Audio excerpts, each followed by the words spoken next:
Welcome back to All Things Money. Today's show, we're taking a look at our final segment of the mid-year update. And before we get into answering some of our viewers and listeners' mail, I'd just like to recap, in case you missed the last segment, the second half of 2010, the bottom line and what to watch for. Number one, we think it's going to be a choppy market environment. We're looking to neutralize the overweighting of equities. We've already started that process. And the market beta is going to be an increased importance to lower the beta of the portfolio. Once again, we think the easy money has already been made in this rally, and we would become a little bit more cautious going forward.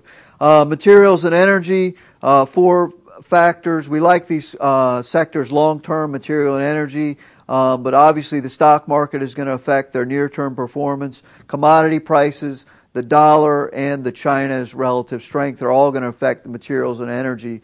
We still like them long-term, but we need to be cautious of those four factors in the short term.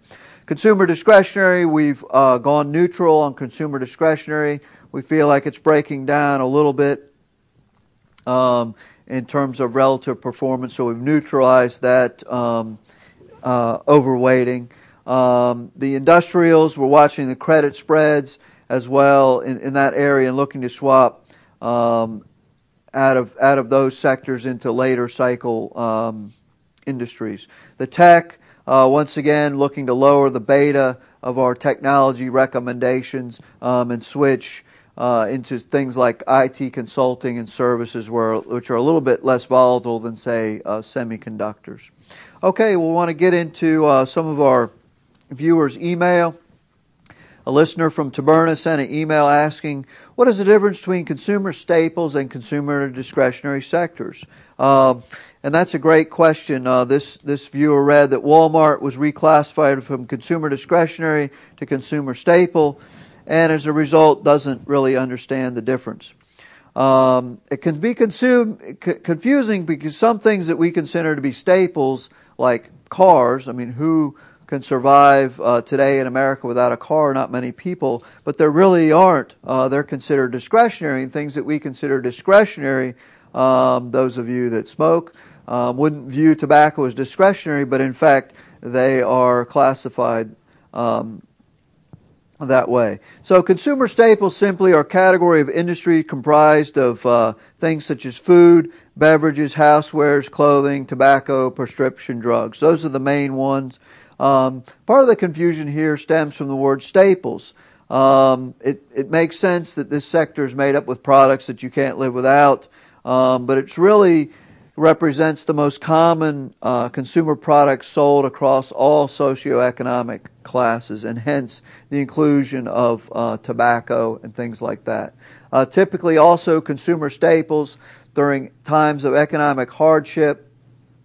People continue to buy these things. People continue to need food, but you don't necessarily need a new car. You may need a car, but you don't necessarily need to purchase a new one. Consumer discretionary is companies that deal with products and services that are not necessities, that typically these industries vary up and down depending on the economy, such as autos, high-end clothing, restaurants, hotels, and luxury goods. In fact, we talked a little bit about, we mentioned that Walmart at one point was reclassified from a consumer discretionary to a consumer staple. And in fact, this represents a mix. When Walmart started, for one thing, it didn't have the major grocery operations that it has today. And so Walmart actually got reclassified from a discretionary to a staple because so much of their revenue now comes from food. And so that's kind of the difference between consumer discretionary and consumer staple. The staples are the necessities of life. The discretionary items are things that can be put off. And typically we see the companies of discretionary vendors vacillate with the overall economy. The second email we had was very interesting from a viewer who wanted to know what valuation ratio I thought was most helpful in evaluating a stock. And that's a great question. You hear things like the PE, the price to sales, the price to book, the PEG ratio. There's literally thousands of these different types of ratios to value companies on a rule of thumb basis.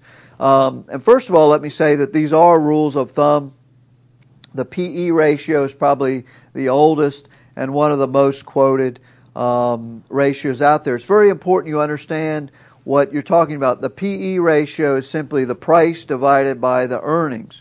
The price is pretty obvious. Most people use the latest closing price. The earnings is where their big challenges come in, is that the PE ratio could be either what the company did earn the past 12 months. It could be a PE ratio based on an estimate of the future.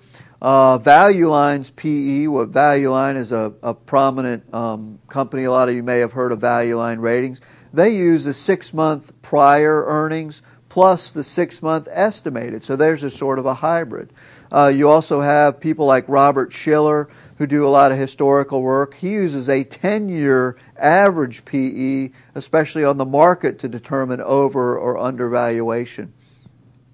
And so it really depends on what you're looking at. In terms of earnings, you could go with stated earnings. You could go with what some people call operating earnings. So there are all sorts of different measures. And so the most important thing I encourage you is, when you're looking at a ratio or a rule of thumb, know exactly what numbers are being used. I personally like the price to sales ratio, especially when evaluating companies. Price to sales simply measures the price to the dollar amount of sales. Sales is, although it can be manipulated by companies, it's one of the items that's very difficult to manipulate. Either you sold something or you didn't. Companies do have some latitude as to when they book those sales, i.e. when they get paid or when the product was ordered. And so there is some latitude, but it's very hard to manipulate the sales number. When it comes down to earnings number, you have all sorts of expenses and charges and different things, and so it becomes a little bit easier for companies to manipulate the earnings number rather than the sales number. So we like the price to sales number as a good gauge, but the PE is very useful, especially when looking at markets and especially when looking at overall time frames. One of our other favorite indicators is the price to cash flow. And once again, here there are several different ways to measure cash flow, but once again, it moves you up in the income statement above earnings, and it's less subject to manipulation. Well, that's all the time we have for this edition of All Things Money. I hope you've enjoyed the show, and we'll see you again next week. For All Things Money, this is David Blain. The proceeding was a paid program. The opinions expressed are not necessarily those of WNBU and Inner Banks Media.